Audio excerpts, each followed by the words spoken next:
ଆସନ୍ତା 24 ଘଣ୍ଟାରେ ଡରାଇବ କାଳବୈଶାଖୀ, 4 ଜିଲ୍ଲାକୁ ୟେଲୋ ୱାର୍ଣ୍ଣିଂ। ଆସନ୍ତୁ ଦେଖିବା କ'ଣ ରହିଛି ଆଜିର ପାଣିପାଗ ଅପଡେଟ୍। ଆସନ୍ତା 24 ଘଣ୍ଟାରେ ବର୍ଷା, ବିଜୁଳି ଘଡ଼ଘଡ଼ି ସହ ବର୍ଷା ସମ୍ଭାବନା। ଘଣ୍ଟା ପ୍ରତି ପବନର ବେଗ 40ରୁ 50 କିଲୋମିଟର ଯାଏଁ ବହିବ। ଏନେଇ ୟେଲୋ ୱାର୍ଣ୍ଣିଂ ଜାରି କଲା ପାଣିପାଗ କେନ୍ଦ୍ର। ଜିଲ୍ଲାଗୁଡ଼ିକ ହେଲା ମୟୂରଭଞ୍ଜ, କେଉଁଝର, ଭଦ୍ରକ, ବାଲେଶ୍ୱର। ସେହିପରି ଯାଜପୁର, କେନ୍ଦ୍ରାପଡ଼ା, କଟକ, ଜଗତସିଂହପୁର, ପୁରୀ, ଖୋର୍ଦ୍ଧା, ନୟାଗଡ଼, ଗଞ୍ଜାମ, ଗଜପତି, ସୁନ୍ଦରଗଡ଼, ସମ୍ବଲପୁର, ବଲାଙ୍ଗୀର, କଳାହାଣ୍ଡି, ରାୟଗଡ଼ା ଓ କୋରାପୁଟ ଜିଲ୍ଲାରେ ମଧ୍ୟ କାଳବୈଶାଖୀ ପ୍ରଭାବ ଦେଖାଦେଇପାରେ। ଏଥିସହ ବଲାଙ୍ଗୀର, କଳାହାଣ୍ଡି ଓ ସମ୍ବଲପୁର ଜିଲ୍ଲାରେ ହିଟ୍ ୱେଭ୍ ସ୍ଥିତି ସୃଷ୍ଟି ହେବ।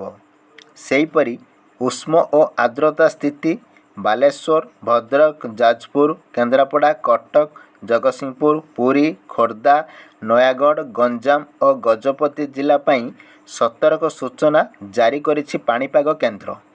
ସେହିପରି ଆସନ୍ତା 24 ତାରିଖ ଯାଏଁ ଏଭଳି ପାଗ ଲାଗି ରହିବ ବୋଲି ପାଣିପାଗ ବିଭାଗ କହିଛି। ସେହିଭଳି ଗତ 24 ଘଣ୍ଟାରେ ଟିଟିଲାଗଡ଼ ସହରରେ ସର୍ବାଧିକ ତାପମାତ୍ରା 43.7 ଡିଗ୍ରୀ ରେକର୍ଡ ହୋଇଥିବା ବେଳେ ବାକି 14 ଜିଲ୍ଲାରେ 40 ତଥା ତାଠାରୁ ଅଧିକ ତାପମାତ୍ରା ରେକର୍ଡ ହୋଇଛି।